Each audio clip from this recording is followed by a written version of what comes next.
അസ്സലാമു അലൈക്കും.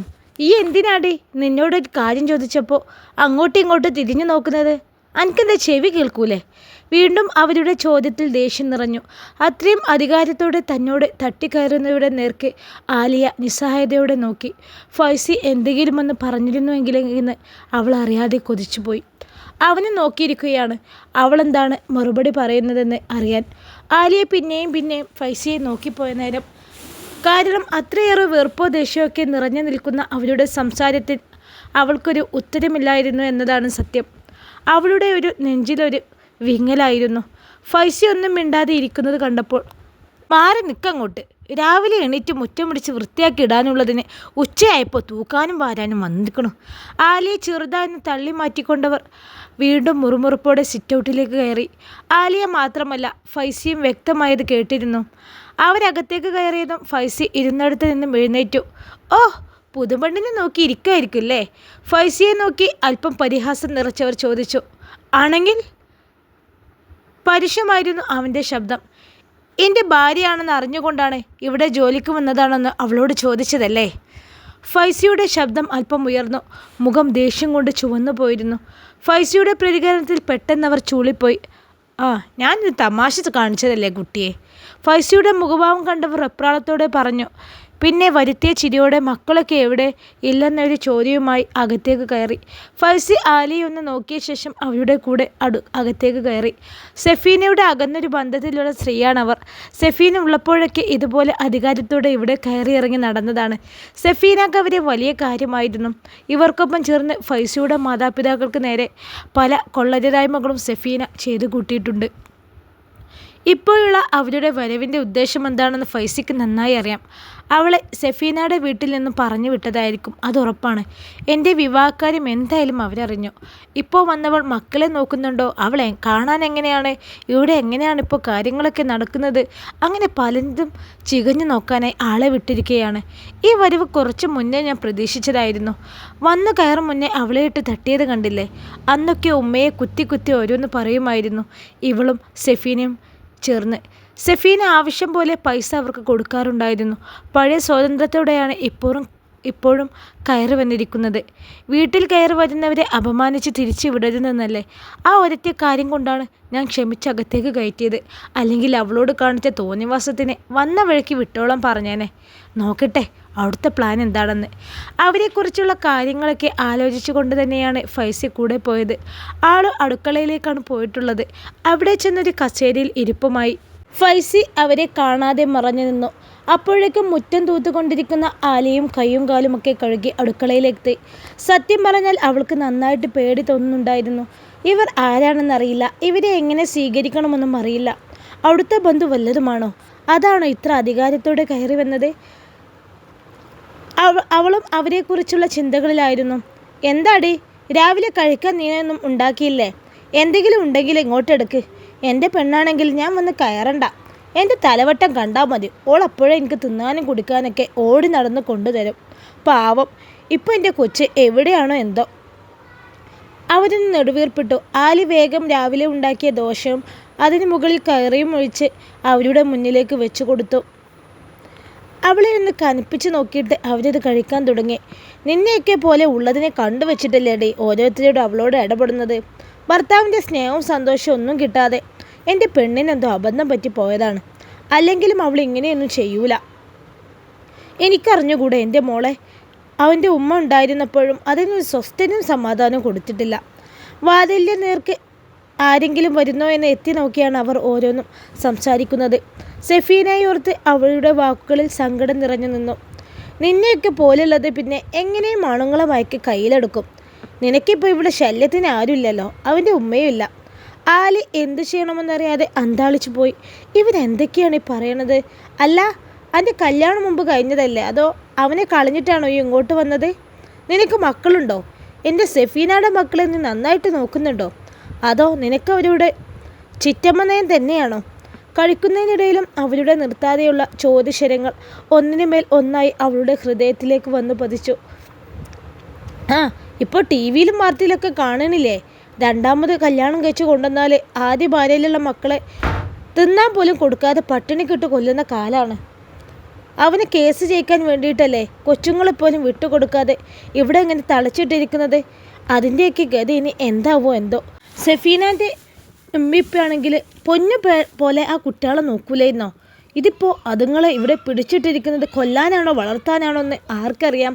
ഹൃദയം കുത്തിക്കീറുന്ന തരത്തിലുള്ള അവരുടെ സംസാരത്തിൽ ആലി വിറങ്ങലിച്ചു പോയി. അവളുടെ കണ്ണിൽ കണ്ണുനീർ പൊടിഞ്ഞു. സഹിക്കാൻ കഴിയാത്ത സങ്കടത്താൽ നെഞ്ചു വിറച്ചു. എത്ര ക്രൂരായിട്ടാണ് ഇവർ സംസാരിക്കുന്നത്. കഴിച്ചു കഴിഞ്ഞെങ്കിൽ എണീക്കാം, ഞാൻ ബസ് സ്റ്റോപ്പിൽ കൊണ്ടുവിടാം. വീണ്ടും അവർ അവളോട് എന്തോ പറയാൻ തുനിഞ്ഞതും ഫൈസി അവിടേക്ക് കയറി വന്നു. ഞാനിവിടെ എച്ചിൽ തിന്നാൻ വന്നതല്ലടാ, വന്നു കയറിന് മുമ്പേ കൊണ്ടുവിടാമെന്ന് ഫൈസി പറഞ്ഞത് അവർക്ക് തീരെ പിടിച്ചില്ല. അതിൻ്റെ ദേഷ്യത്തിൽ തന്നെയാണ് അവർ അങ്ങനെ പറഞ്ഞത്. ഹോ, പുതിയ പെണ്ണ് കിട്ടിയതും അവൻ്റെ ഭാവങ്ങ് മാറിയത് കണ്ടില്ലേ? ഞാൻ ഇവിടെ വന്നിട്ടില്ലാത്തതുപോലെ. എൻ്റെ പെണ്ണുണ്ടായിരുന്നെങ്കിൽ എന്ത് സ്നേഹമായിരുന്നു. വയറ് നിറച്ച ആഹാരവും കൈ നിറച്ച് പൈസയും തന്നെ ഇവിടെ നിന്ന് പോകാൻ പോലും സമ്മതിക്കാതെ ഇവിടെ പിടിച്ചു നിർത്തായിരുന്നു. ഇപ്പോൾ കണ്ടില്ലേ, ഒരു ഗ്ലാസ് വെള്ളം കുടിച്ചു തീരുന്ന മുന്നേ പോകാനായി ഓൻ നിർബന്ധിക്കണത്, ആട്ടിയിറക്കി വിടുന്നത്. അവർ നിന്ന് തുള്ളുകയായിരുന്നു. ഇപ്പോൾ ഇവളോട് കാണിക്കുന്ന സ്നേഹം എൻ്റെ കൊച്ചിനോട് കാണിച്ചിരുന്നെങ്കിലേ നിന്നെ അവൾ പൊന്നു പോലെ നോക്കി വീട്ടിൽ കണ്ടേനെ. ഇവിടെയൊക്കെ കണ്ടുവച്ചിട്ടാണോ എൻ്റെ കൊച്ചിനോട് പലതും കാണിച്ചു കൂട്ടിയത്? ആണല്ലേ വർഗം, അറിയാൻ പറ്റൂല. ഈയൊക്കെ എന്തെങ്കിലും ചെയ്തു കൂട്ടി കാണാം. എന്നിട്ടിപ്പോൾ കുറ്റം അവൾക്ക് മാത്രമായി. അവളെങ്ങനെ ഇറങ്ങിപ്പോകുന്ന പെണ്ണൊന്നല്ലായിരുന്നു.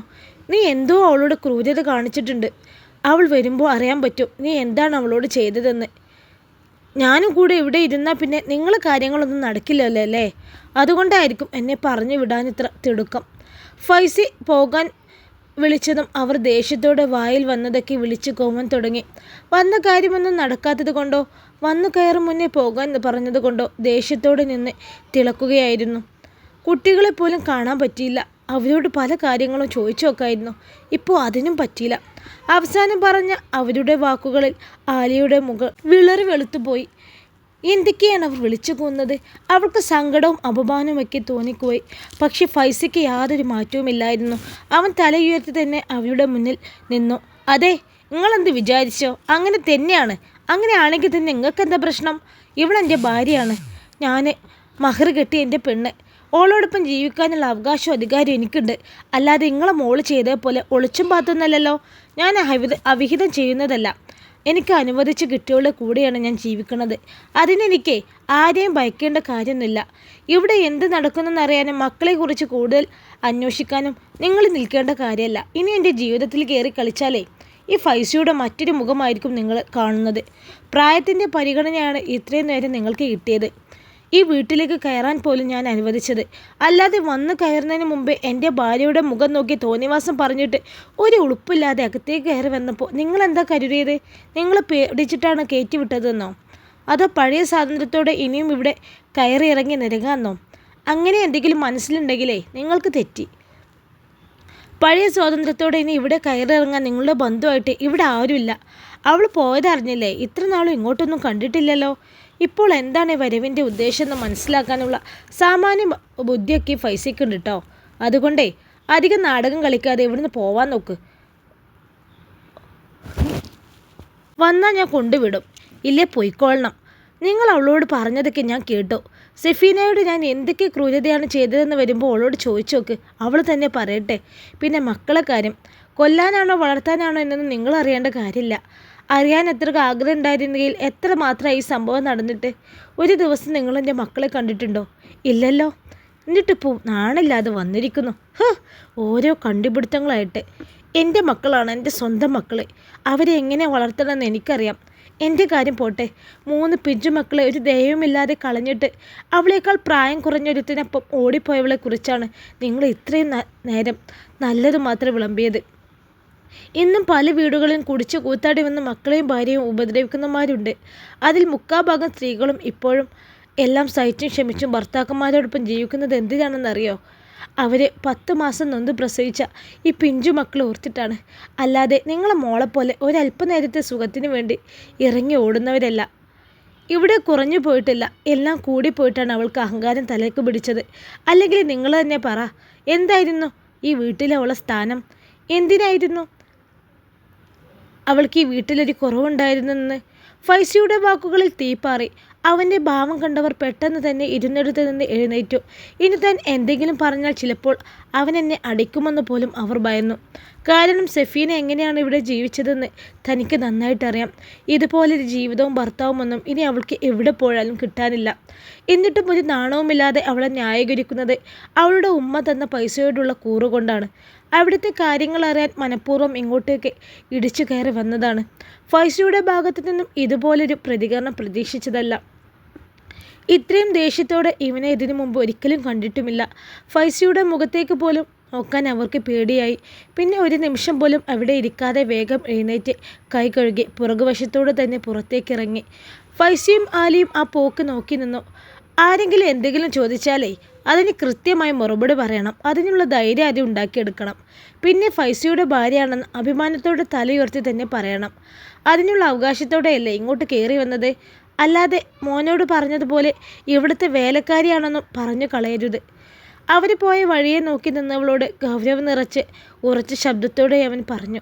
പെട്ടെന്ന് അവൾ സ്വബോധത്തിലേക്ക് വന്നതുപോലെ ഞെട്ടിക്കൊണ്ടാണ് അവനെ തിരിഞ്ഞു നോക്കിയത്. ലാസ്റ്റ് പറഞ്ഞ വാചകത്തിൽ അവളുടെ മനസ്സ് കുരുങ്ങിക്കിടന്നു. അപ്പോൾ രാവിലെ പള്ളിയിൽ പോയിട്ടില്ലായിരുന്നോ? ഇവിടെ ഉണ്ടായിരുന്നോ? ഞാൻ മോനോട് പറഞ്ഞതൊക്കെ കേട്ടോ? അല്ലാ, അവൾ പോലും അറിയാതെ വിളിച്ചുപോയി. അല്പം മുമ്പ് കഴിഞ്ഞുപോയ മറ്റെല്ലാ കാര്യങ്ങളെയും ആ നിമിഷം അവൾ മറന്നു പോയിരുന്നു. നെട്ടലോടെയാണ് അവൻ്റെ മുഖത്തേക്ക് നോക്കിയത്. രാവിലെ നമസ്കരിക്കാൻ പോകുമ്പോൾ ബുള്ളറ്റ് സ്റ്റാർട്ടായി പോകുന്ന ശബ്ദവും കേട്ടതാണ്. അപ്പോൾ പിന്നെ അതാരായിരുന്നു? മുറ്റത്തേക്ക് വാപ്പ ഇറങ്ങി നിന്നതും കണ്ടതായിരുന്നു. രാവിലെ ഇക്ക പോയിരുന്നു. ഇക്കാക്കയുടെ വണ്ടി കംപ്ലൈൻ്റ് ആയിട്ട് എവിടെ പോകാനുണ്ടെന്ന് പറഞ്ഞ് എൻ്റെ വണ്ടിയിലാണ് പോയത്. പലവിധ സംശയങ്ങളാൽ തൻ്റെ മുഖത്തേക്ക് നോട്ടമറിഞ്ഞ് നിൽക്കുന്നവളോട് പറഞ്ഞവൻ. അവളൊന്നും മുണ്ടിയില്ല, വെറുതെ കേട്ടുനിന്നു. ഈ വീട്ടിൽ ആരുമില്ല എന്നുള്ള ഉറച്ച വിശ്വാസത്തോടെയാണ് മോനോട് ഹൃദയം തുറന്ന് സംസാരിച്ചത്, അവനെ ചേർത്ത് പിടിച്ചത്. മറ്റാരും അതൊന്നും കേൾക്കണമെന്നോ അറിയണമെന്നോ കരുതിയല്ല. അല്ലെങ്കിൽ മറ്റുള്ളവർക്കാണ് മക്കളെ അമിതമായി ചേർത്ത് പിടിക്കാനും മുത്തങ്ങൾ കൊണ്ട് മൂടാനും ഒന്നും തനിക്ക് കഴിയാറില്ല. അവരോട് സ്നേഹമില്ലാഞ്ഞിട്ടല്ല. കണ്ടു നിൽക്കുന്നവർ അതൊക്കെ തൻ്റെ നാട്യമാണെന്ന് കരുതിയാലോ? എത്രയായാലും ഞാനൊരു രണ്ടാനമ്മയല്ലേ. അതല്ലേ ഇവരും ഇവിടെ വന്നവരും പറഞ്ഞിട്ട് പോയത്. ഭൂരിഭാഗം ആളുകളും തന്നെ മാത്രമല്ല, മിക്കവാറും രണ്ടാനമ്മമാരെ അങ്ങനെ ഒരു കണ്ണിലൂടെ കാണൂ. നമ്മൾ എത്രയൊക്കെ ഉള്ളു തുറന്ന് സ്നേഹിച്ചാലും ഹൃദയം പകുത്തു കൊടുത്താലും അതൊരു പൊള്ളയായ സ്നേഹമായാണ് മറ്റുള്ളവർ കണക്കാക്കുന്നത്. എല്ലാവരും കുട്ടികളെ ദ്രോഹിക്കുമെന്ന് എനിക്ക് അഭിപ്രായമില്ല. സ്നേഹമുള്ളവരുണ്ട്, എങ്കിലും കൂടുതലും സ്വന്തം മക്കളെ കണക്കാക്കി സ്നേഹിക്കാൻ കഴിയാത്തവർ തന്നെയാണ്. അതുകൊണ്ട് പൊതുജനത്തിനെ കുറ്റം പറയാനും പറ്റില്ല. ഇപ്പോഴത്തെ കാലത്ത് പെറ്റമ്മയെന്നോ പോറ്റുമ്മയെന്നോ ഒന്നുമില്ല, എല്ലാം കണക്കാണ്. എന്തൊക്കെ ക്രൂരതകളാണ് ദിവസവും നമ്മൾ കേൾക്കുന്നുണ്ട്. ഒരുപാട് നന്ദിയുണ്ട് അവനെ ചേർത്ത് പിടിച്ചതിന്, അവൻ്റെ ഉള്ളിലെ സങ്കടത്തെ ഒരല്പമെങ്കിലും തുടച്ചു മാറ്റിയതിന്. ഇങ്ങനെയായിരുന്നു അവനെ സംരക്ഷിക്കേണ്ടിയിരുന്നത്. പക്ഷേ എനിക്കത് അറിയില്ലായിരുന്നു. ഞങ്ങൾ ഓരോ ദിവസം പൊതിഞ്ഞു പിടിച്ചാണ് അവനോട് സംസാരിച്ചു കൊണ്ടിരുന്നത്. എത്ര കൗൺസിലിങ്ങിന് കൊണ്ടുപോയിട്ടും അവൻ ഓക്കെ ആവാത്തതും അതുകൊണ്ടാണ്. അവൻ്റെ ഉള്ളിലെ വേദന തൊട്ടറിയാൻ തനിക്ക് കഴിഞ്ഞു. രാവിലത്തെ ആ സംഭവത്തിന് ശേഷം അവൻ ഒരുപാട് ശാന്തനായതുപോലെ എനിക്ക് തോന്നി. അവൻ മനസ്സ് നിറഞ്ഞ് ചിരിക്കുന്നത് പോലും ഞാൻ ഇന്നാണെന്ന് കാണുന്നത്. ചിന്തകൾ കാട് കയറുമ്പോഴാണ് ഫൈസിയുടെ ശബ്ദം അവളെ തേടിയെത്തിയത്. ഒരു നന്ദി വാക്ക് പറഞ്ഞ് അവനെ എൻ്റെ ആരുമല്ലാതാക്കി കളയല്ലേ. അവനും എൻ്റെ മോനാണ്. അവനെ പഴയ ജീവിതത്തിലേക്ക് കൊണ്ടുവരേണ്ടത് എൻ്റെ കടമയാണ്. ഇപ്പോൾ എനിക്ക് മോളും മാത്രമല്ല 4 മക്കളുണ്ടെന്ന ഉറച്ച വിശ്വാസത്തോടെയാണ് ഞാൻ ഇവിടേക്ക് കയറി വന്നത്. അവർക്ക് വേണ്ടിയാണ് വന്നത്. അങ്ങനെയൊക്കെ പറഞ്ഞെന്നെ അന്യയാക്കി കളയല്ലേ. ഇപ്രാവശ്യം അവൾ ഫൈസിയുടെ മുഖത്തേക്ക് തന്നെ നോക്കി ശബ്ദം താഴ്ത്തിയാണ് പറഞ്ഞതെങ്കിലും ഉറച്ചതായിരുന്നു. ഫൈസിയുടെ ഹൃദയം നിറഞ്ഞു. തകർന്നു തരിപ്പണമായിരുന്ന മനസ്സൊന്ന് കുളിർന്നു. നിരാശ മുറ്റിയ കണ്ണുകളിലേക്കൊരു കുഞ്ഞു ജീവൻ്റെ കണിക അരിച്ചിറങ്ങി. അവളുടെ ആ വാക്കുകളിൽ ഇത്ര നാളും താൻ തൻ്റെ ചുണ്ടുകളിൽ വെച്ചിരുന്ന കൃത്രിമമായൊരു ചിരിക്ക് പകരം ജീവനുള്ളൊരു ചിരി തെളിഞ്ഞു. എൻ്റെ മക്കളെ ചേർത്ത് പിടിക്കാൻ ഒരാളെത്തിയിരിക്കുന്നു. അവരെ സ്നേഹിക്കാൻ, ലാളിക്കാൻ. അവരുടെ കുഞ്ഞു മനസ്സിലെ നോവുകളെല്ലാം തൻ്റെ മുന്നിൽ നിൽക്കുന്ന പെൺകുട്ടിയിലൂടെ മായ്ച്ചു കളയാൻ കഴിയുമെന്ന് ഉള്ളിലാരോ പറയുന്നത് പോലെ സ്നേഹമുള്ളവളാണ്, ആത്മാർത്ഥതയുള്ളവളാണെന്ന് രാവിലെ മോനോടുള്ള സംസാരം കേട്ടപ്പോൾ മനസ്സിലായതാണ്. പൊന്നുമോൻ കരയില്ലടാ. എന്ന് പറഞ്ഞ് അവനെ നെഞ്ചോട് ചേർത്തിരുന്ന് കരഞ്ഞവളെ ഞാൻ കൺമുന്നിൽ കണ്ടതാണ്. അവൻ്റെ പെറ്റമ്മയ്ക്ക് പോലുമില്ലാതെ പോയ സ്നേഹം അവളുടെ ഹൃദയത്തിലുണ്ടെന്ന് മനസ്സിലായതും ആ വിളിയിലാണ്. മതി, തനിക്കിത് മതി. നെഞ്ചിനുള്ളിൽ വല്ലാത്തൊരു ഭാരമായിരുന്നു ഇരുവരെ.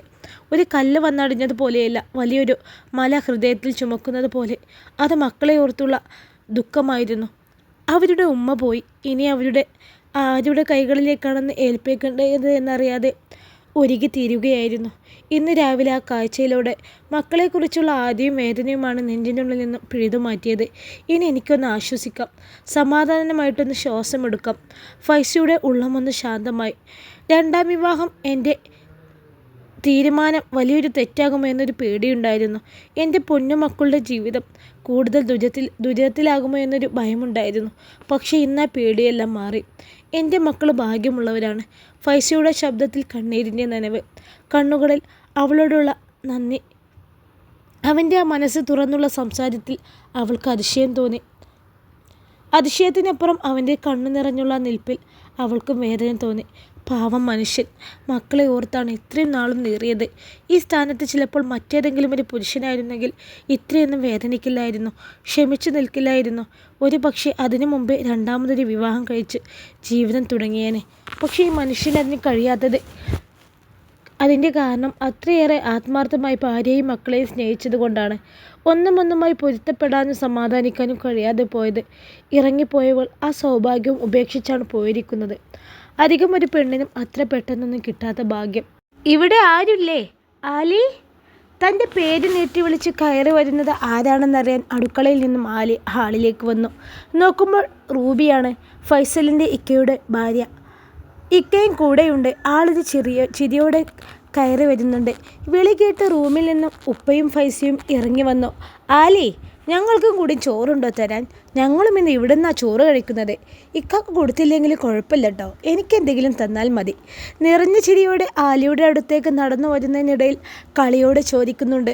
പിന്നെന്താ, തരാലോ. നിങ്ങൾക്ക് രണ്ടാൾക്കും മാത്രമല്ല മക്കൾക്കുള്ളതും കൂടി തരാം, പോരെ? റൂബി പറഞ്ഞ അതേ താളത്തിൽ ആലിയും തിരിച്ചു പറയുമ്പോൾ അവിടെ ഒരു ചിരി മുഴങ്ങി. ഫൈസി ഒഴിച്ച് മറ്റെല്ലാവരും അവളുടെ പറച്ചിൽ കേട്ട് ചിരിച്ചുകൊണ്ട് നിൽക്കുകയാണ്. ഇവൾ ഇങ്ങനെയൊക്കെ സംസാരിക്കോ? ഫൈസി ആലോചിച്ചത് അതാണ്.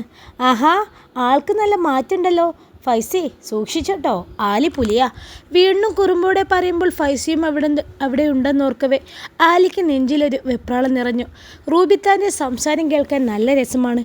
ആളെപ്പോഴും കലിപ്പില സംസാരിക്കുന്ന കൂട്ടത്തിലാണ്. ഒരു ചിരിയോടെ അല്ലാതെ ആളെ കാണാൻ പറ്റില്ല. കുറച്ച് ദിവസത്തെ പരിചയം മാത്രമേ ഉള്ളെങ്കിലും ഒരുപാട് നാളായി അറിയുന്ന ഒരാളെ പോലെയാണ് തന്നോട് ഇടപെടുന്നത്. അത്രയും സ്നേഹത്തോടെ. ആ സ്നേഹം തിരിച്ചും തോന്നാറുണ്ട്. ആ ഒരു അടുപ്പത്തിൽ ആളും ഇടവും ഒന്നും നോക്കാതെ താനും അറിയാതെ പറഞ്ഞു പോയതാണ്. ഫൈസിയുടെ നോട്ടം കണ്ടവൾ വേഗം അടുക്കളയിലേക്ക് വലിഞ്ഞു. ഫൈസിയെ നോക്കിയെന്ന് ചിരിച്ചുകൊണ്ട് റൂബിയും അവളുടെ കൂടെ പോയി. ഞാൻ ചുമ്മാ പറഞ്ഞതാടി, ഇക്ക കഴിച്ചിട്ടാണ് വന്നത്. ഞാനും ഒരിത്തിരി കഴിച്ചു, ബാക്കി എന്തായാലും ഇവിടെ വന്ന് കഴിക്കുമെന്ന് കരുതി തന്നെയാണ് വന്നത്. അടുക്കളയിലേക്ക് വന്ന് ചോറുപാത്രത്തിൻ്റെയും കറിയുടെയും ഒക്കെ അടപ്പുകൾ തുറന്നുകൊണ്ട് റൂബി പറഞ്ഞു. അതിനെന്താ ഇത്താക്ക് എപ്പോൾ വേണമെങ്കിലും വരാമല്ലോ. ആഹാരം ഉണ്ടാക്കുമ്പോൾ ഞാൻ 2 പേർക്കുള്ളത് എപ്പോഴും കരുതാറുണ്ട്. ആരെങ്കിലും പെട്ടെന്ന് വന്നാലേ അവർക്ക് കൊടുക്കാനുള്ളത്. ഇത് പണ്ടേ നമ്മുടെ വീട്ടിലുള്ള ശീലമാണ് ഇത്ത. മാമയ്ക്ക് നിർബന്ധമുള്ള കാര്യമാണ്. ഇരിക്കെ, ഞാൻ വിളമ്പിത്തരാം. റൂബി അടുക്കളയിലുള്ള ചെറിയ ടേബിളിന് മുന്നിൽ തന്നെ ഇരുന്നു. അവൾക്ക് അവിടെ ഇരിക്കാനാണ് ഇഷ്ടമെന്ന് പറഞ്ഞപ്പോൾ പിന്നീട് ഡൈനിങ് ഏരിയയിലേക്ക് പോകാൻ ആലി നിർബന്ധിച്ചില്ല. ആലി പാത്രം കഴുകി റൂബിക്കടുത്തേക്ക് വെച്ചു. അതിലേക്കായി ചോറും മറ്റ് വിഭവങ്ങളും വിളമ്പുമ്പോഴേക്കും റൂബി ഒരറ്റത്ത് നിന്നും കഴിച്ചു തുടങ്ങിയിരുന്നു. ഉഫ്, പൊളി ആലി, സൂപ്പർ ടേസ്റ്റാണല്ലോ. അപാര കൈപ്പുണ്യം കേട്ടോ പെണ്ണെ. ഇത്രയും ടേസ്റ്റോടെ ഞാൻ ഈ അടുത്തൊന്നും കഴിച്ചിട്ടില്ലടാ. നീയും വൈരിക്കേ, നമുക്കേ ഒരുമിച്ച് കഴിക്കാം. ആസ്വദിച്ച് കഴിക്കുന്നതിനിടയിലും ആലിയെ വിളിക്കാൻ മറന്നില്ലവൾ. റൂബിത്തെ കഴിച്ചോ, ഞാൻ വാപ്പാക്ക് കൊടുത്തിട്ട് കഴിക്കാം. നിറഞ്ഞ പുഞ്ചിരിയോടെ പറഞ്ഞുകൊണ്ട് അവൾ റൂബി കഴിക്കുന്നത് നോക്കി അവളുടെ എതിർവശത്തായിരുന്നു. സത്യം പറയാലോ ആലി, ഇവിടെ ഉമ്മ ഉണ്ടായിരുന്ന സമയത്ത് ഇതുപോലെ ഭക്ഷണമൊക്കെ ഉണ്ടാക്കിയിട്ട് ഞങ്ങൾക്ക് ഒരുപാട് സ്നേഹത്തോടെ വിളമ്പി തരുമായിരുന്നു. മാങ്ങയും നാരങ്ങയും ചാമ്പയ്ക്കയും അങ്ങനെ പലതരം അച്ചാറും ഉപ്പിലിട്ടൊക്കെ ഇവിടെ ഉണ്ടാകും. അതൊക്കെ എന്തൊരു ടേസ്റ്റ് അറിയോ. ഉപ്പുമാങ്ങയുടെ വെള്ളമൊക്കെ ഒഴിച്ച് ചോറൊക്കെ കഴിക്കാൻ എന്താ സുഖം. എന്തുണ്ടാക്കിയാലും ഞങ്ങൾക്കത് കൊടുത്തിടും. പാവ ഉമ്മ ഉള്ളപ്പോഴൊക്കെ ഞാൻ ഓടി വരുമായിരുന്നു ആ കൈകൊണ്ട് ഉണ്ടാക്കുന്നതൊക്കെ കഴിക്കാൻ. പക്ഷെ ഉമ്മ പോയതോടെ ഇങ്ങോട്ടുള്ള വരവും കുറഞ്ഞടി. സെഫീനക്ക് തീരെ ഇഷ്ടമല്ല ഞങ്ങൾ വരുന്നത്. അഥവാ വന്നാലും അവൾ ആ ഡോറിൻ്റെ അവിടെ വന്ന് നിൽക്കും. അകത്തേക്കൊന്ന് കയറാൻ പോലും പറയില്ല. ചില ദിവസങ്ങളിൽ ഒരു ഗ്ലാസ് വെള്ളം പോലും തരില്ലടി ഇവിടെ വന്നാൽ. അവിടെ നിന്ന് അങ്ങനെ കുറേ നേരം സംസാരിക്കും. ഒരു 1.5 മണിക്കൂർ കഴിയുമ്പോൾ വന്നതുപോലെ ഞാൻ തിരിച്ചിറങ്ങിപ്പോരും. ഒരു ഗ്ലാസ് വെള്ളം വേണോ ഒന്നുപോലും അവൾ ചോദിക്കാറില്ല. പിന്നെ മനസ്സിലായി അവൾക്ക് ഞങ്ങളാരും ഇങ്ങോട്ട് വരുന്നത് തീരെ ഇഷ്ടമല്ലെന്ന്. ഞാൻ ഇക്കാനോട് പറഞ്ഞപ്പോഴേ ഇക്ക വഴക്ക് പറഞ്ഞു. എന്തിനാ ഇഷ്ടമില്ലാത്തടത്തൊക്കെ വലിഞ്ഞു കയറി പോകുന്നതെന്ന് ചോദിച്ച്. ഏതോ ഓർമ്മയിൽ സന്തോഷത്തോടെ ഇരുന്ന റൂബിയുടെ കണ്ണുകളിൽ നനവ് നിറഞ്ഞു. അതുകൊണ്ടേ ഞാൻ പിന്നെ ഇങ്ങോട്ട് വരാതായി. മക്കളും വരുന്നത് ഇഷ്ടമല്ല. പിള്ളേരല്ലേ, വന്നാൽ അവരെന്തെങ്കിലും കണ്ടാൽ കഴിക്കാനും കുടിക്കാനൊക്കെ ചോദിച്ചു കൊണ്ടിരിക്കും. അവൾക്കതൊക്കെ ഒരു ബുദ്ധിമുട്ടാണ്. ഒരു ദിവസം എന്നെ വിളിച്ചവൾ ചോദിക്കുക, നിങ്ങളെ വീട്ടിൽ നിന്ന് ഒന്നും കൊടുക്കാതെയാണോ മക്കളെ വിട്ടതെന്ന്. ഞാനൊന്നും ഉണ്ടാക്കി കൊടുക്കരുതേന്ന്. അന്ന് എൻ്റെ നെഞ്ച് നീറിപ്പോയിടി. അതിനുശേഷം ഞാൻ അവരെ ഇങ്ങോട്ട് വിടാറില്ല. വല്ല പെരുന്നാൾ നോമ്പൊക്കെ വന്നാൽ ഉപ്പാൻ്റെ അടുത്തേക്കൊന്ന് വരും. പിന്നെ വാപ്പുള്ളത് കൊണ്ട് വരാതിരിക്കാനും പറ്റൂലല്ലോ. ഞങ്ങൾ ഉപ്പയെ ഞങ്ങളെ വീട്ടിൽ വന്ന് നിൽക്കാൻ വിളിക്കും. 1-2 ദിവസമൊക്കെ ഇടയ്ക്ക് വാപ്പ അവിടെയും വന്ന് നിൽക്കും. എന്നാലും കൂടുതൽ ഉപ്പാക്ക് ഇവിടെ നിൽക്കാനാണ് ഇഷ്ടം. തറവാടിതല്ലേ, അവർക്കതല്ലേ ഇഷ്ടം. ഇവിടെ അന്നൊക്കെ ചെറിയ മക്കളല്ലേ, അവൾ ഒറ്റയ്ക്കല്ലേ എന്ന് കരുതിയാണ് വാപ്പ ഇവിടെ സ്ഥിരം നിൽക്കുന്നത്. അവൾക്ക് അവളുടെ കാര്യങ്ങളൊക്കെ നടത്താനേ ഈ വീട്ടിലേക്ക് ആരും വരുന്നത് ഇഷ്ടമല്ല. അവൾക്ക് എപ്പോഴും ഒറ്റയ്ക്ക് ഇരിക്കണ ഇഷ്ടം. ഞങ്ങളൊക്കെ വന്നാൽ അവളുടെ പല കാര്യങ്ങളും നടക്കില്ല. അതൊക്കെ ഞങ്ങൾക്ക് പിന്നെയല്ല മനസ്സിലായത്. ഈ വീട്ടിൽ കഴിഞ്ഞു പോയ എന്ത് കാര്യത്തിനെക്കുറിച്ച് സംസാരിച്ചാലും ഉള്ള സമാധാനം കൂടി നഷ്ടപ്പെട്ടു പോവും. വേദനയുടെ ഓരോരോ കാര്യങ്ങൾ പറഞ്ഞ് അവസാനം റൂബി അവളുടെ ശൈലിയിൽ ഒരു ചിരിയോട് പറഞ്ഞു. അവളെ കേട്ടിരിക്കവേ ആലിക്കും പാവം തോന്നി. നിനക്കറിയോ ആലി, എല്ലാവരും ആ ഷംനാദിനെ പ്രാഗി കൊല്ലുകയാണ്. അവൻ അനുഭവിക്കും, മുടിഞ്ഞു പോകും എന്നൊക്കെ പറഞ്ഞിട്ട്. സത്യം പറയാലോ ആലി, ഞാൻ പറയുന്നത് അവന് 100 കോടി പുണ്യം കിട്ടുമെന്നാ. ഈ വീട്ടിൽ നിന്ന് നശിച്ചവളെ വിളിച്ചിറക്കി കൊണ്ടുപോയെന്ന്. സത്യം പറയാലോ, ആ സംഭവത്തോട് ഫൈസി രക്ഷപ്പെട്ടെന്ന് ഞാൻ അന്നേ കരുതിയതാ. ഇപ്പോൾ കണ്ടില്ലേ ഈ വീട്ടിലേക്ക് പഠിച്ച നിന്നെ കൊണ്ടുതന്നത്.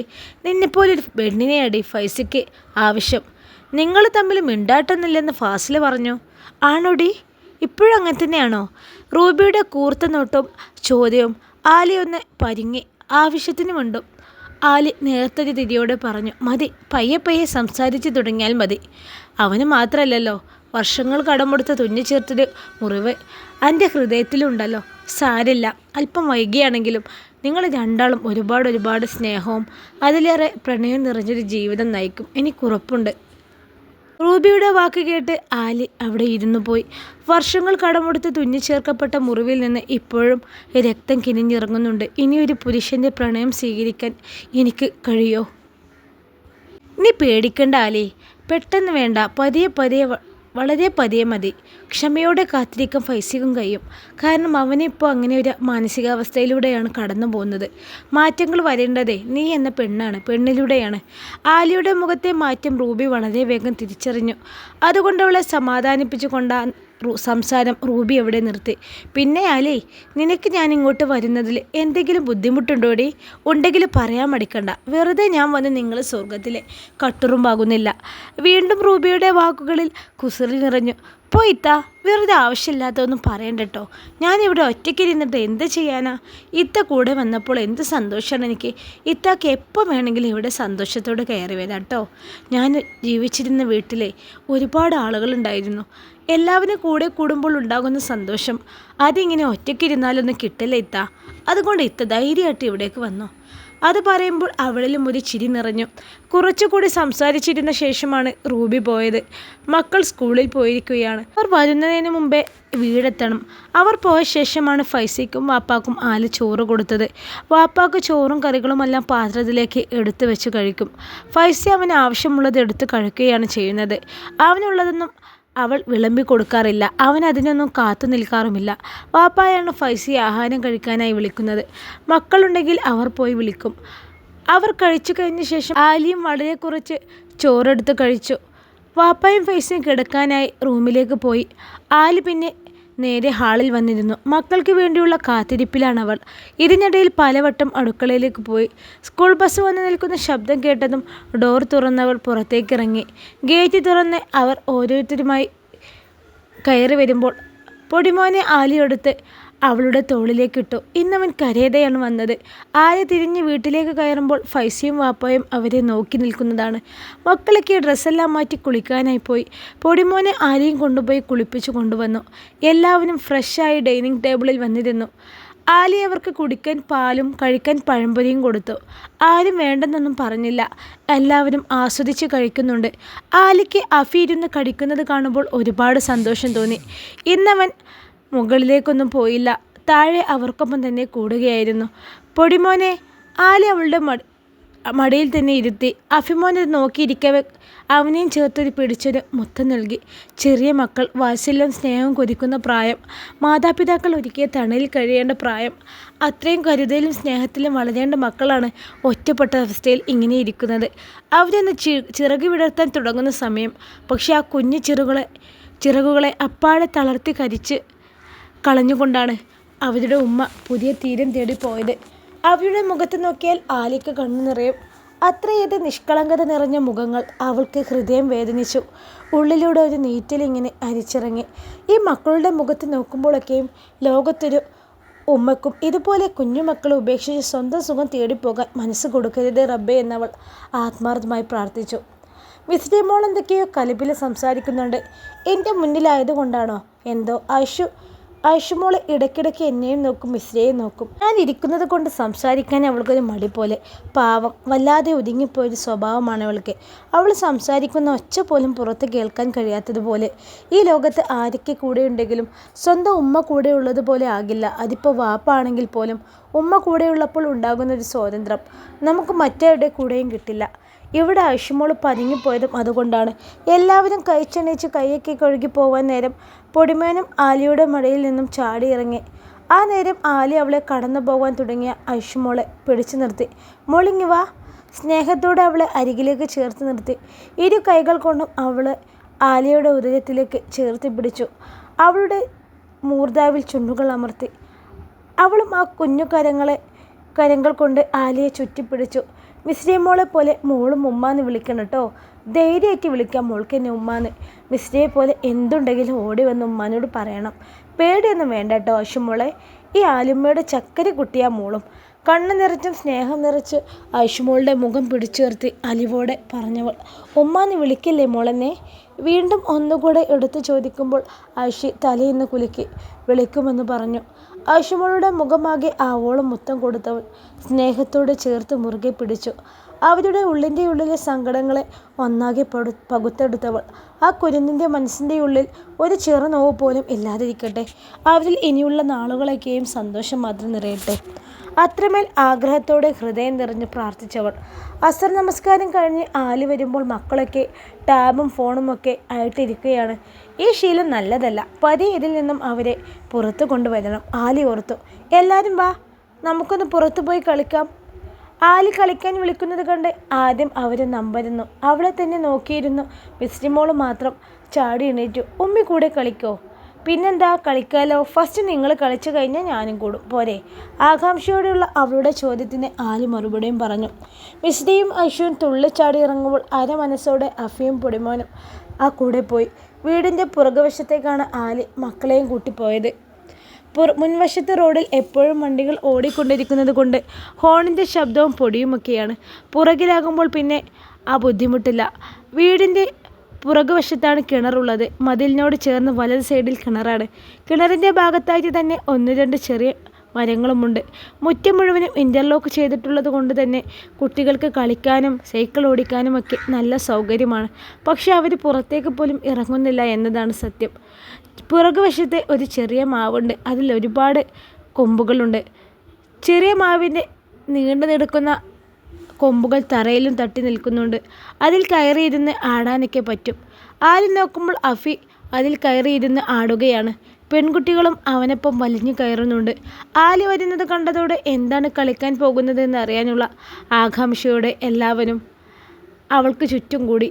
ആലി കയ്യിലിരുന്ന് ഒരു സേഫ്റ്റി പിൻ ഉയർത്തി കാണിച്ചു കൊടുത്തു. ഇതുകൊണ്ടാണ് കളിക്കുന്നത്. ഈ പിന്ന് ഞാൻ ഒരിടത്തേക്കിടും. അതിനെ കണ്ടുപിടിച്ച് നിങ്ങളെൻ്റെ കയ്യിൽ തരണം. പിന്നെ പിന്നിൻ്റെ അടുത്താണ് നിൽക്കുന്നതെങ്കിൽ ചൂടാണെന്നും അതിൻ്റെ സമീപത്ത് പോലും അല്ലെങ്കിൽ നിങ്ങൾ നിൽക്കുന്നത് തണുപ്പാണെന്നൊരു ക്ലൂ തരുട്ടോ. മനസ്സിലായോ എങ്ങനെ കളിക്കേണ്ടതെന്ന്? കളിയുടെ രീതികളൊക്കെ അവൾ പറഞ്ഞു കൊടുത്തതോടെ അത് മനസ്സിലാക്കിയവർ ഉത്സാഹത്തോടെ കളിക്കാൻ തയ്യാറായി നിന്നു. കളി തുടങ്ങി. ആലി കൊടുക്കുന്ന ക്ലൂവിനനുസരിച്ച് അഫിയും മിസ്രിയും ഐഷവും പിന്നെ കണ്ടെത്തി. ഒരു പ്രാവശ്യം പൊടിമോനും ആലിയുടെ സഹായത്തോടെ കളി ജയിച്ചു. അതോടെ കളിക്കാൻ അവർക്ക് ആവേശമായി. പൊട്ടിച്ചിരിയും ബഹളവുമായി കുട്ടികൾ ആലിക്ക് ചുറ്റും കൂടി. ആലിയും അവർക്കൊപ്പം മതി പറഞ്ഞു ചിരിയും കളിയുമായി. ഇതിനിടയിൽ ഞാനിപ്പോൾ വരാമെന്ന് പറഞ്ഞ് പൊടിമോൻ അകത്തേക്ക് ഓടിപ്പോയി. അവൻ ഓടിപ്പോയത് ഫൈസിയുടെ അടുത്തേക്കാണ്. ഫൈസി ഫോണിൽ എന്തോ നോക്കിയിരിക്കുമ്പോഴാണ് പൊടിമോൻ ഓടി വന്നെൻ്റെ മടിയിലേക്ക് ഇരുന്നത്. ഞങ്ങൾ കളിക്കാൻ പോയി വാപ്പിച്ച്. എവിടെ? കിതപ്പടക്കി അവൻ പറയുമ്പോൾ വിയർത്തു നിൽക്കുന്ന അവൻ്റെ തലയിൽ തടവിക്കൊണ്ട് ഫൈസി ചോദിച്ചു. അവിടെ വീടിൻ്റെ വാക്കിലും വാപ്പിച്ചി, പുറത്തേക്ക് കൈ ചൂണ്ടി കാണിച്ചുകൊണ്ട് പറഞ്ഞവർ. ആർക്കൊപ്പം? ഇക്കുണ്ടോ? എന്ത് കളിയാ മോൻ കളിച്ചത്? നെറ്റിയൊന്ന് ചുളിച്ച് സംശയത്തോടെ ചോദിക്കുമ്പോൾ ഉണ്ടെന്നവൻ തലകുലുക്കി കാണിച്ചു. പിന്നെ നമ്മളെ നോക്കാമെന്ന ആളുണ്ട്. ഫൈസിയുടെ മുഖത്തിന് മുത്തവും കൊടുത്തുകൊണ്ടാണ് അവനത് പറഞ്ഞത്. ആരാ? ആലിയോ? ഫൈസിയുടെ ആ ചോദ്യത്തിന് അവനൊന്ന് മുളി. ഉമ്മാന്ന് വിളിക്കണം കേട്ടോ. ഇനി മോൻ്റെ ഉമ്മയാ അത്. അല്ല, എൻ്റെ ഉമ്മ വേറെയാ. എൻ്റെ ഉമ്മ വരൂലേ വാപ്പ? അത് പറയുമ്പോൾ പൊടുന്നുടനെ അവൻ്റെ കണ്ണ് നിറഞ്ഞു. ഫൈസിയ പറഞ്ഞത് ഇഷ്ടപ്പെടാത്തതുപോലെ മുഖം തിരിച്ചു. ഉമ്മ പോയില്ലേ മോനെ കൊച്ചാടെ കൂടെ? ഇനി ഉമ്മ വന്നാലും കൊച്ച കൂടെ കാണും. മോൻ ഉമ്മാടെ കൂടെ പോകണോ അതോ വാപ്പച്ചിൻ്റെ കൂടെ നിൽക്കോ? അന്നേരം ഫൈസിക്ക് മോനോട് അങ്ങനെ ഒരു ചോദ്യം ചോദിക്കാൻ തോന്നി. കാരണം അധികം വൈകാതെ തന്നെ സെഫീന തിരിച്ചു വരും. പക്ഷേ മക്കളെ അവൾ ആവശ്യപ്പെട്ടാൽ അവർ അവളുടെ കൂടെ പോകുമോ എന്നൊരു പേടിയോ ഉത്കണ്ഠയോ എന്തൊക്കെയോ മനസ്സിൽ നിറഞ്ഞ് ചോദിച്ചു പോയതാണ്. അഫിയും ഐഷുമോളും ഉറപ്പായും പോവില്ല. പക്ഷെ പൊടിമോൻ്റെ കാര്യത്തിൽ തനിക്ക് ഉറപ്പില്ല. കാരണം മാസങ്ങൾ ഇത്രയും കഴിഞ്ഞു പോയിട്ടും അവൻ ഇപ്പോഴും ഉമ്മയെ പ്രതീക്ഷിക്കുകയാണ്. അതെപ്പോഴും ഫൈസിയിലൊരു ഭയം നിറക്കും. ഞാൻ പോവില്ല വാപ്പച്ചി, ഞാൻ പോവില്ല. ഉമ്മ അടിക്കും, കൊച്ച അടിക്കും. കൊച്ച ചീത്തേ വാപ്പ. എന്തോ പറഞ്ഞ് ഓർത്തതുപോലെ പറഞ്ഞുകൊണ്ടവൻ ഫൈസിയുടെ നെഞ്ചിലേക്ക് ചാഞ്ഞു. അവനാ പറയുന്നത് കേട്ടപ്പോൾ ഫൈസിക്ക് നെഞ്ചു പിടഞ്ഞു പോയി. മോൻ പേടിക്കണ്ട കേട്ടോ, എൻ്റെ പൊന്നു മക്കളെ വാപ്പച്ചി ആർക്കും വിട്ടുകൊടുക്കില്ല. പേടിയോടെ നെഞ്ചിലേക്ക് ചാഞ്ഞവൻ്റെ മുഖം പിടിച്ചേർത്ത് ഫൈസി അരുമയോടെ പറഞ്ഞു. അതുവരെ ഉമ്മയെ തിരക്കിയവൻ്റെ മുഖത്ത് ഭീതി നിറഞ്ഞു. എങ്കിലും ഫൈസി കൊടുത്ത ഉറപ്പിന്മേലാവണം അവനൊന്ന് നിശ്വസിച്ചുകൊണ്ട് ഞാൻ കളിക്കാൻ പോട്ടെ വാപ്പച്ചി എന്ന് ചോദിച്ചുകൊണ്ട് പുറത്തേക്ക് ഇറങ്ങി ഓടി. അവൻ പോയ പിറകെ ഫൈസിയും പോയി. നേരിട്ട് പോയില്ല. പിറകുവശത്തെ ഒരു ഭാഗം വാപ്പയുടെ റൂമിൽ നിന്ന് നോക്കിയാൽ കാണാൻ പറ്റും. അവിടെ എപ്പോഴും ഒരു ജനൽപ്പാളി തുറന്നിടാറുണ്ട്. ഫൈസി ഇത് വഴിയെ പുറത്തേക്ക് നോക്കി. പുറത്തെ കാഴ്ച കണ്ട് ഒരു നിമിഷം ഫൈസി അമ്പരന്ന് നിന്നു. അത്രയ്ക്കുണ്ട് അവിടുത്തെ കളിയും ചിരിയും. എല്ലാവരും ഒരുമിച്ച് കണ്ടതും അത് എടുക്കാൻ ഓടുന്നതും എടുത്ത ആളിൻ്റെ കയ്യിൽ നിന്നും അത് മറ്റുള്ളവർ തട്ടിയെടുക്കാൻ ശ്രമിക്കുന്നതും അതിനിടയിലേക്ക് പൊടിമോൻ ഓടിക്കയറുന്നതുമൊക്കെ നോക്കി നിൽക്കുമ്പോൾ ഫൈസി പോലും അറിഞ്ഞില്ല അവൻ്റെ ചുണ്ടിലൊരു പുഞ്ചിരി സ്ഥാനം പിടിച്ചത്. ആ ബഹളങ്ങൾക്കിടയിൽ അവർ 4 പേരും പൊട്ടിച്ചിരിക്കുകയാണ്.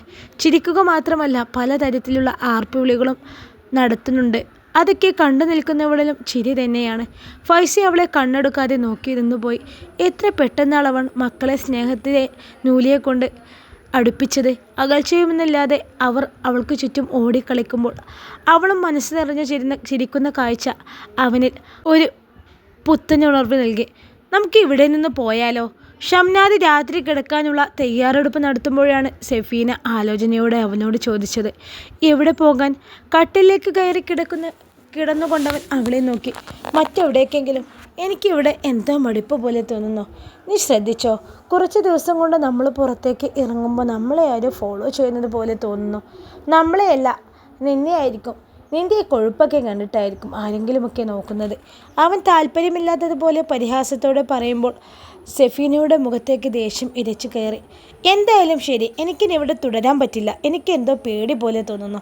നമുക്ക് മറ്റെങ്ങോട്ടെങ്കിലും പോകാം. ദേഷ്യം കൊണ്ട് മുഖം മുറുകുമ്പോഴും ഒരു വയക്കിന് താല്പര്യമില്ലാത്തതുപോലെ സംശയത്തോടെ അവൾ പറഞ്ഞു. ഇനി എങ്ങോട്ട് പോവാൻ? ഇവിടത്തെ പോലെ പൈസ കുറിച്ച് ഇനി എവിടെയും റൂമൊന്നും കിട്ടാൻ പോകുന്നില്ല. അല്ലെങ്കിലും ഇനി എങ്ങോട്ട് പോകാനാണ്? എങ്ങോട്ട് പോയാലും ഇനി ജോലിക്ക് പോയാലും ജീവിക്കാൻ പറ്റുമോ?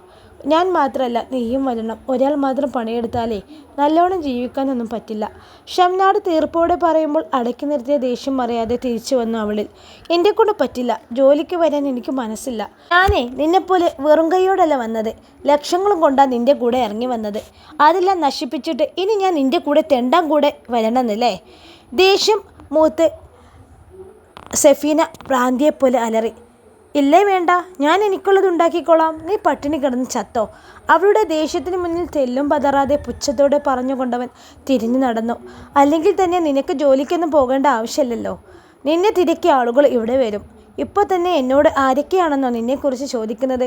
അങ്ങനെ ഒരു തൊഴിലിന് നീ ഇറങ്ങിയാലേ നിനക്ക് നല്ല പൈസയും കിട്ടും. നിനക്ക് പിന്നെ അതൊന്നും ഒരു പുത്തരിയില്ലല്ലോ. ഒരാളെ മടുക്കുമ്പോൾ മറ്റൊരാൾ, അതാണല്ലോ നിൻ്റെ പതിവ്. അതുകൊണ്ടല്ലേ നീ 3 മക്കളെ പോലും ഉപേക്ഷിച്ച് നീ എൻ്റെ കൂടെ ഇറങ്ങിയത്. സഫീന ജോലിക്ക് പോകില്ലെന്ന് മനസ്സിലായപ്പോൾ ആവനായിലെ അവസാനത്തെ അമ്പ് പോലെ തൊടുത്തു വിട്ടാൻ ഷംനാദിൻ്റെ ചുണ്ടുകളിൽ അന്നേരം ക്രൂരമായൊരു ചിരി നിറഞ്ഞു. അങ്ങനെ എന്നെ പറ്റിച്ച് ഓസിന് തിന്നാമെന്ന് പൊന്നുമോള് കരുതണ്ട. ഷംനാദ് പറഞ്ഞ ഓരോ വാക്കുകളും ഹൃദയത്തിലേക്ക് തുളച്ചു കയറുമ്പോൾ അവളെ ഒന്ന് ചെരിഞ്ഞു നോക്കിക്കൊണ്ട് പിറുപിറുത്തവൻ. കേട്ടതിൻ്റെ ഷോക്കിൽ നിന്ന് മുക്തമായതും അവൾ ചാടി എണീറ്റു ഷംനാദിൻ്റെ നേരെ തിരിഞ്ഞു. അപ്പോഴേക്കും ഡോറിൽ ആരോ മുട്ടുന്ന ശബ്ദം കേട്ടവൾ നെട്ടലോടെ തിരിഞ്ഞു നോക്കി. മനസ്സിൽ എന്തോ അരുതാത്ത ചിന്തകൾ കടന്നുകൂടിയിരിക്കുന്നു. തന്നെ ആരോ പിന്തുടരുന്നുണ്ട്. ഡോറിൽ മുട്ടുന്ന ശബ്ദം കേട്ടവൾ പേടിയോടെ തരിച്ചു നിന്നുപോയി. ഇൻഷാ അല്ലാ ഈ കഥയുടെ ബാക്കി ഭാഗവുമായി നാളെ കാണാം. അസ്സലാമു അലൈക്കും.